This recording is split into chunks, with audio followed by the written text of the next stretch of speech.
একবার ভগবান শ্রীরামচন্দ্র নদীতে স্নান করতে যাওয়ার সময় তিনার হাতের ধনুকটি নদীর তীরে এক জায়গায় পুঁতে দিয়ে তিনি স্নান করতে গেলেন।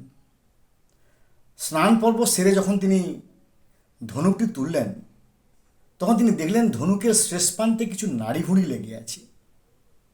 তিনি বিস্মিত হলেন যে আগে তো আমার ধনুকের শেষ প্রান্তে নাড়িভুড়ি ছিল না, তাহলে নাড়িভুড়ি কোথা থেকে এলো?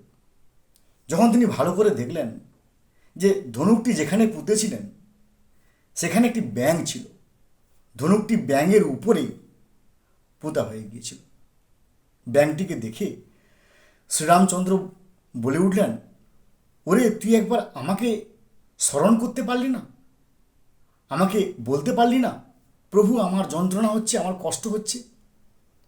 তখন ব্যাঙ একটা এমন কথা বলল, শ্রীরামচন্দ্র হামাও করে কেঁদে উঠলেন। ব্যাঙটা বলল, প্রভু আমাকে যখন অন্য কেউ শাসন করে, যন্ত্রণা দেয়, কষ্ট দেয়, প্রহার করে, আমাকে মারে, আমি তখন তোমাকে স্মরণ করেছি। কিন্তু আজকে তুমি আমাকে প্রহার করলে, তুমি আমাকে যন্ত্রণা দিলে, তুমি আমাকে কষ্ট দিলে, কাকে বলবো আমি? একই রকমভাবে যখন এর আগের সরকার 15টা বছর ধরে আমাদের সঙ্গে এক প্রকার নিপীড়ন, অত্যাচার, ঘেউ ঘেউ, মেউ মেউ, চোর ডাকাতের সঙ্গে তুলনা করেছে, তখন আমরা মনে মনে ভাবতাম যে কেউ না কেউ নিশ্চয়ই শ্রীরামচন্দ্রের মতো আমাদের সামনে অবতীর্ণ হবে এবং তিনি নিশ্চয়ই অবশ্যই আমাদের পথ দেখাবে। হে পথিক, তুমি কি পথ হারিয়েছ? ঠিক আছে, আমি তোমাকে তোমাদের প্রত্যাশা পূরণ করে দিচ্ছি। কিন্তু আজকে যার উপর আমরা আশা করেছি তার কাছ থেকে আমরা আঘাত পেলাম, যিনি নিজে বলেছিলেন যে অবশ্যই এর পরবর্তী সেকেন্ড মিটিংয়ে ডিএ এবং এরিয়ার ডিএ নিয়ে আলোচনা হবে, কিন্তু আজকে শুনলাম যে নাকি ডিএ এজেন্ডাতেই ছিল না।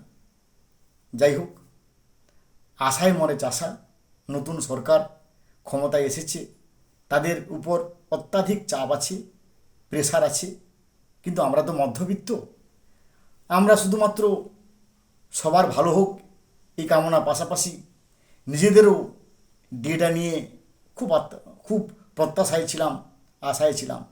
যাই হোক, আশা আমরা করে থাকব, 15 বছর ধরে আশা করছি এবং আশায় আমরা থাকব। তবে এইটুকু কথা বলবো, শাসক রানী যায়, শাসক বাবু আসে, ডিএ এরিয়ার ডিএ মুখ টিপে হাসে। ভালো থাকুন, have a good day, thanks.